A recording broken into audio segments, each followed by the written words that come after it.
Hello, dear sisters. So today, today in honor of the full moon, I'm going to share with you the practice that I'll be doing for myself, and I'm going to be creating a herbal bath wand. So I've just began to walk around through the fields and the forests here of my property of where I'm currently living on Wolf Island in Canada. And I'm going to create a ceremonial bath experience where I'm going to invite the spirit of all of these plants and invoke them into the tub with me. So let's see what I've gathered here. So this is mullein, and you know mullein because you feel it and it's very soft and cozy. And I have some beautiful daffodils, which are the first flowers that were coming up, a beautiful yellow color on the property. And then the further I went into the forest and behind the property, I found these beautiful flowers that smell so good. And I'm guessing that they're also in the family of the daffodil. They kind of look like it.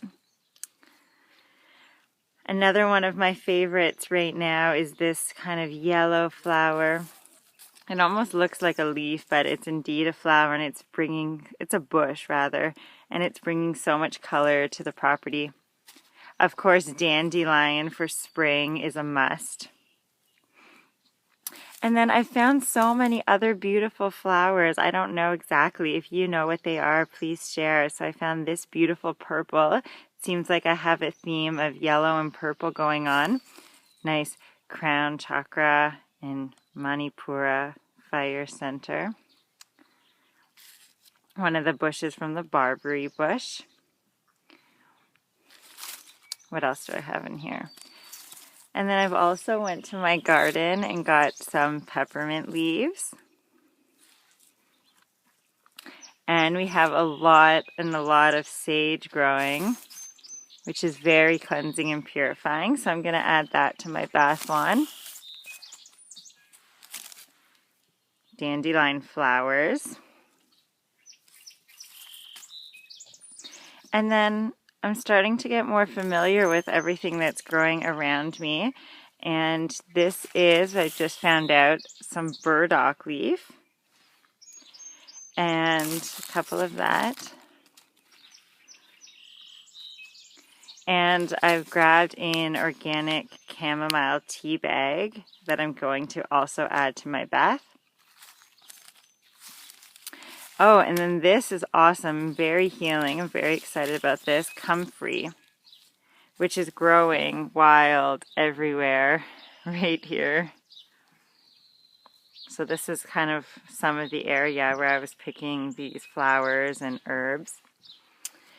And then a little bit of moss, just because I was called to include that in. So when you're picking all of these, you really want to set an intention that you're intuitively guided to the plants that you want to work with and invoke during your ceremonial bath. I got some parsley, which is already up in the garden.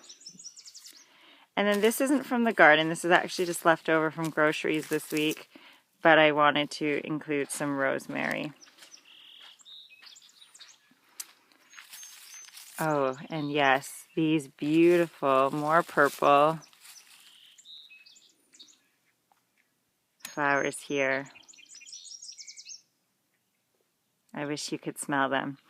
So a lot of purple and yellow and green, colors of the heart chakra, green as well. And so what I'm going to do is I'm going to gather all of this together. And here I have some burlap.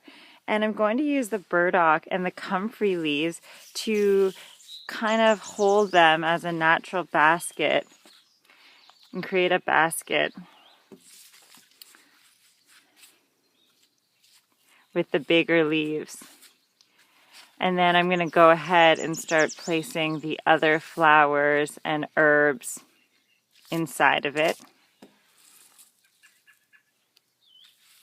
And so this is a really beautiful way to show your gratitude to the water element, to invoke the water element.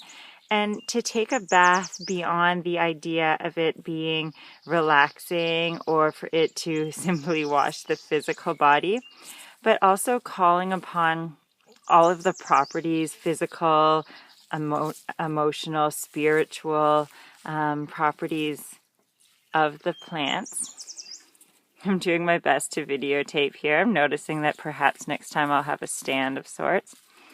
One-handed bath wand being created here. And so I invite you to just walk around and see what's growing. If you have a place where you can go barefooting in the forest behind you or on your own property.